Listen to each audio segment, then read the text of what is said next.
Hi everyone and welcome back to my channel. It's been a while since I've done a unit builder, but with our newest Resplendent hero about to go live, I felt really compelled to make a video.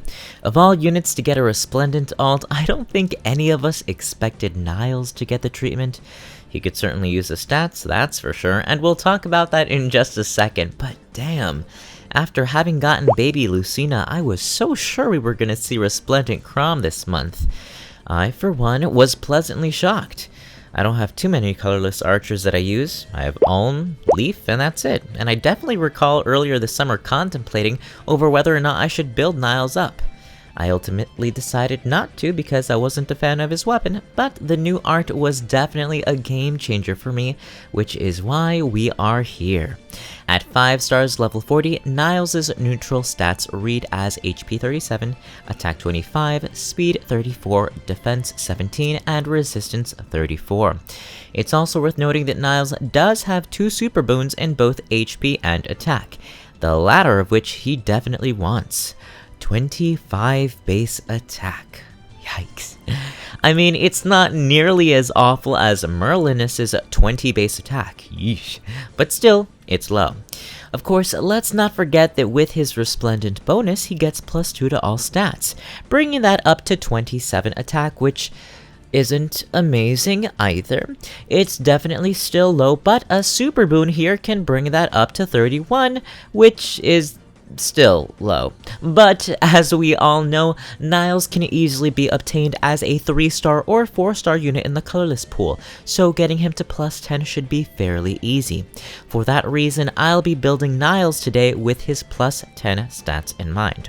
Now, even at +10 merges, his attack only comes up to 35, which is workable, but still unfortunate.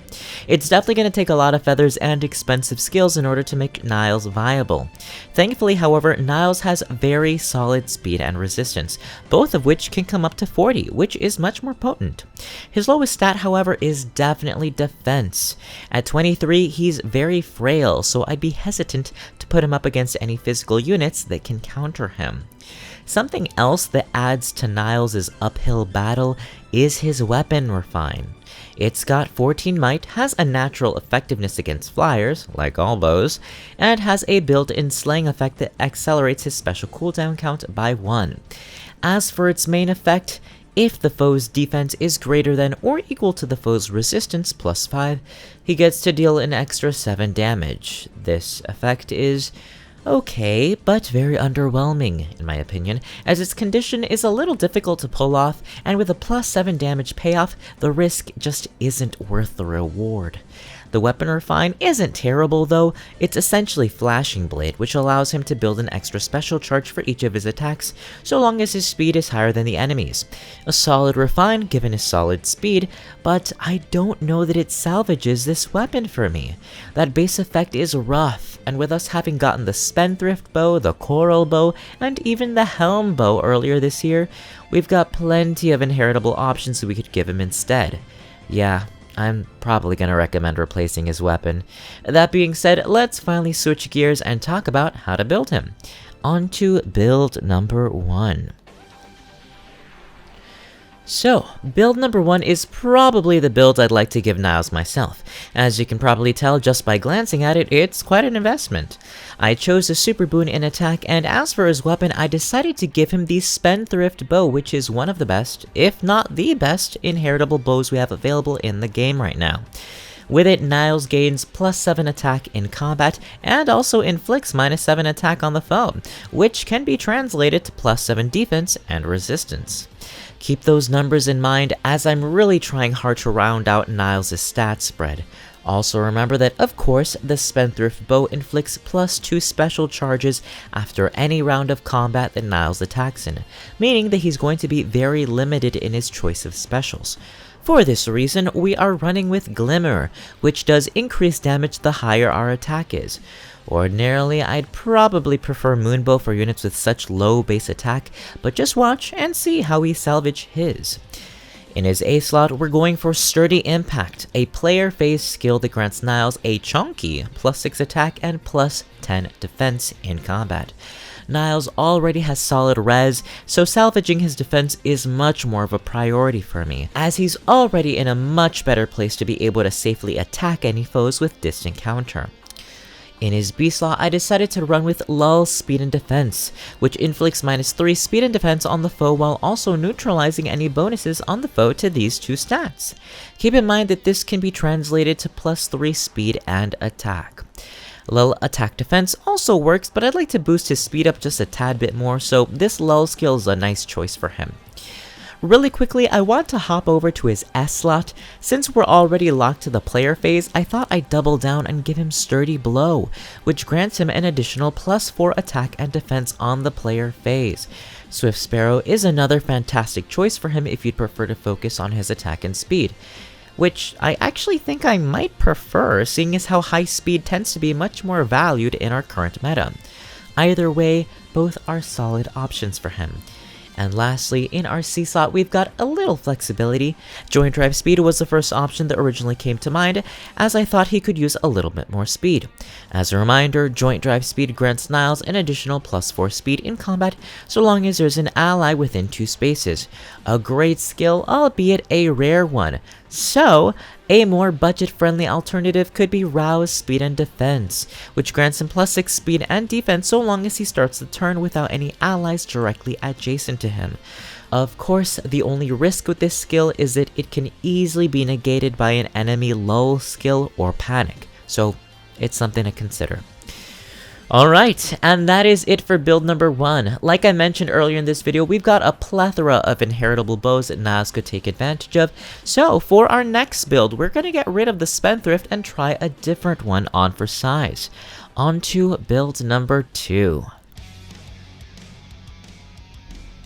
Alright, build number 2 is going to be a solo build that will take advantage of the Helm Bow Plus, another inheritable bow that can be found on Pirate Brigid. This bow inflicts -5 to the enemy's speed and defense, and also neutralizes any bonuses on the foe to these two stats, so long as we are isolated during combat. Each of the weapons we got on this pirate banner were really good, and this bow is another fantastic alternative to the Spendthrift. Because it requires us to be alone, I decided on throwing in some more solo skills. In our A slot, I chose Attack Res Solo 4. Niles has some really great resistance, and unlike our first build that aimed to salvage his defense and to make him more well-rounded player phase unit, this build leans into his strength more and abandons his defense stat so that we can focus on tanking and eliminating magical threats. Attack Res Solo 4 gives us a sizable +7 to these two stats, and it's through the same reasoning that I decided to run with Speed Res Solo 3 in our Sacred Seal. Whenever I build a unit, I try to limit weapon conditions as much as possible.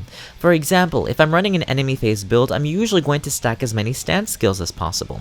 Or if I'm running a build that utilizes self-damage, like Fury or a push skill, I'll usually try to combo it with a Brazen or any other skill that synergizes with the condition. In other words, I try to make sure that all of the skills in the build have the same weapon condition. The less conditions there are, the easier it is to manage, which is why all of these skills have the same requirement of being solo. Anyway, since we're piling up on our res, Iceberg is going to be my choice of special for him. It scales its damage boost off of his high resistance, and with a cooldown cost of 3, it should be activating fairly frequently. Lastly, we've got our B and C slots left. For our C slot, I think that Defense Smoke is probably a really good option for him. Niles' base attack is still low, and though we are certainly doing our best to increase his damage output, I really think that he might need a skill like Defense Smoke to help soften up his enemies. That -7 defense will go a long way in helping him deal more damage overall. And lastly, in our B slot, I decided to plug in Null Follow-Up. Nowadays, it feels like everyone's getting a skill that either guarantees them a follow-up or prevents the enemy follow-up. It's actually kind of insane, and so given that we've already managed to boost Niles' already impressive speed, this skill is a great preventative to help ensure that we're always doubling our foe. It's also worth mentioning that one of the units you can get Null Follow-Up from is Shamir, who's also got Attack Speed Solo 4. If you're not particularly attached to Shamir and would like to grab 2 skills for the price of 1, you could definitely plug Attack Speed Solo 4 in the A slot instead. Just something else to consider. Alright, and that is it for build number 2. I actually really like this build too. There's also a strong possibility that both Bridget and Summer Joshua could be color sharing in the red pool on the next double special heroes banner we get. And Joshua's got the coral bow, which is another fantastic choice for Niles, so you'll definitely have a chance to summon for Bridget should you be interested in either of these weapons. Anyway, here are what his stats look like at max investment. Like a lot of our Resplendent units so far, Niles is a Book 1 infantry unit that has access to up to 15 Dragon Flowers. Of course, red Dragon Flowers are in such high demand right now, but given his base stats, he could definitely benefit from those +3. It's tough. I don't think that Niles has aged super well, and he definitely requires too much investment for me to recommend to anyone. But if you're someone like me who's been swayed over thanks to his new art, then by all means, go right ahead. Anyway, that's it for today's video. What do you all think of Niles' new skin? Is anyone actually planning on building him? Please let me know in the comment section below. And as a reminder, I stream on Twitch Tuesdays, Thursdays, Saturdays, and Sundays. Drop on by, we have a grand old time. Thanks so much for watching, everyone, and until next time, happy saving, happy summoning, and take care.